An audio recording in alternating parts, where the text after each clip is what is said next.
Hey everybody, Dr. Cindy T. Graham here. Thank you so much for tuning into my channel and for clicking on this video. I'm going to be talking to you today about self-care. It's something that everybody's talking about, but do you really know what self-care is? And most importantly, do you know what self-care is not? If you're interested in finding out, just keep watching.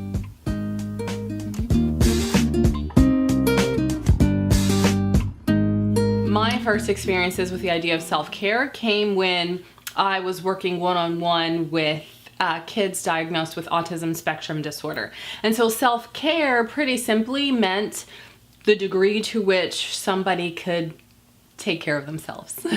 So, you know, how well are they brushing their teeth? How well are they eating? How well are they showering, getting dressed on their own, doing the basic things that they need to do to function within our society? Somewhere along the way, self-care became pretty popular. First, mindfulness became popular, and then self-care became the next big thing in terms of our society at large. And so part of the problem is that we've lost that concept of really what self-care is.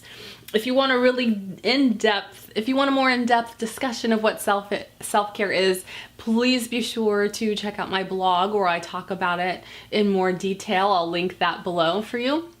Self-care, defined in a different type of way, are those things, those activities that we do that help to strengthen our mental, emotional, and physical state. So the problem is, and I'm sure you can guess, is that within, you know, our culture nowadays, and I'm talking about, I guess, I live in the United States, so I'm talking about the US, is that nowadays we have this perspective that self-care is pretty much akin to pampering. And really, pampering is just one part of self-care. For those who are, more well-versed in mental health and mental illness, then you know, okay, your state of mind and your emotions and how well you take care of those also plays into your self-care. But self-care is so much more than that. It's so much more than a pampering. It's so much more than saying, no, I don't want to go to this party. No, I don't want to help this person move. I'm going to stand my ground on this matter. Self-care is really doing all of those things that help you as an overall individual. So let's break that down, right, into its categories. So when we're looking at mental, emotional, and physical well-being, we're talking about, so within the mental category, and there's going to be some overlap, but within the mental category, what are some things that we're talking about? We're talking about prayer, we're talking about meditation, we're talking about mindfulness for those of you who are not, don't belong to any particular like religious or spiritual affiliation. Then basically just taking the time every day to ground yourself, to get out of your head and just be present in the moment.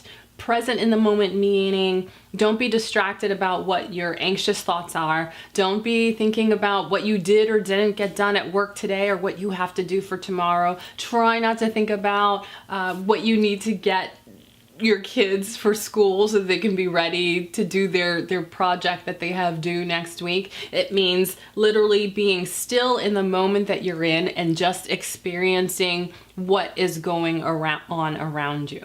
The mental well-being also includes establishing those boundaries. So not overexerting yourself, knowing when you're taking yourself to the point of stress and anxiety because you're having a difficult time with saying no to something. Everything that I mentioned within the mental realm are also applicable to the emotional realm, but then there are also some that typically delve into emotions even more. The one that sticks out to me the most would be psychotherapy. The point of psychotherapy is to help you to bring your mental state and your emotional state more in harmony and more consistent with what is going on in your environment, to be in a state where you're more in balance, you're less stressed, you are coping and responding to negative events in your life more appropriately.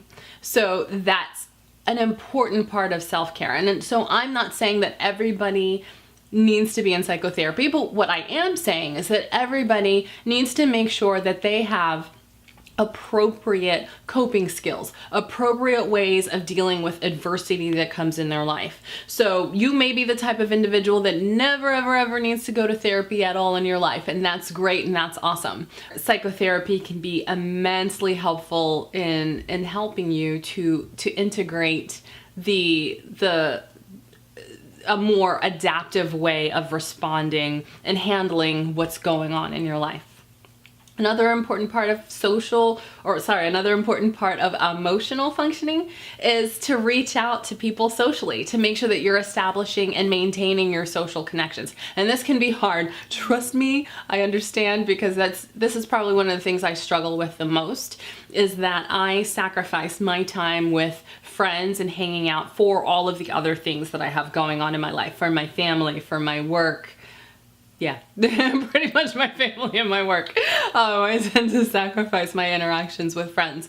But it's hugely important for your emotional state. My husband would say all the time that how much happier I would be after talking to friends or hanging out with friends. So it literally does the body good. It does our emotional state good to hang out with friends. So just keep that in mind when you're thinking about, okay, what I need to do for self-care. And then lastly, physical. And this is probably the biggest thing that people do to actually neglect their self-care, is that they don't take care of the physical side of self-care. So this means anything that relates to your physical state, how you eat.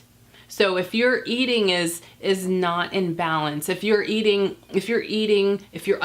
or overeating, you're not tending to your self-care. If you're struggling with showering, with combing your hair, with brushing your teeth, with getting your day going, you're not really doing all you need to do with self-care. Most importantly, if you're a person who does not go to regular appointments with your primary care physician, I mean just yearly well checkup, yearly visits to the dentist. For women, visits to the gynecologist. For men, you need to go to see your physician as well yearly. And certainly if you have medical issues like diabetes, any of the hypothyroidism, so many different disorders out there. If you're not taking care of your physical health, you can't tell me that you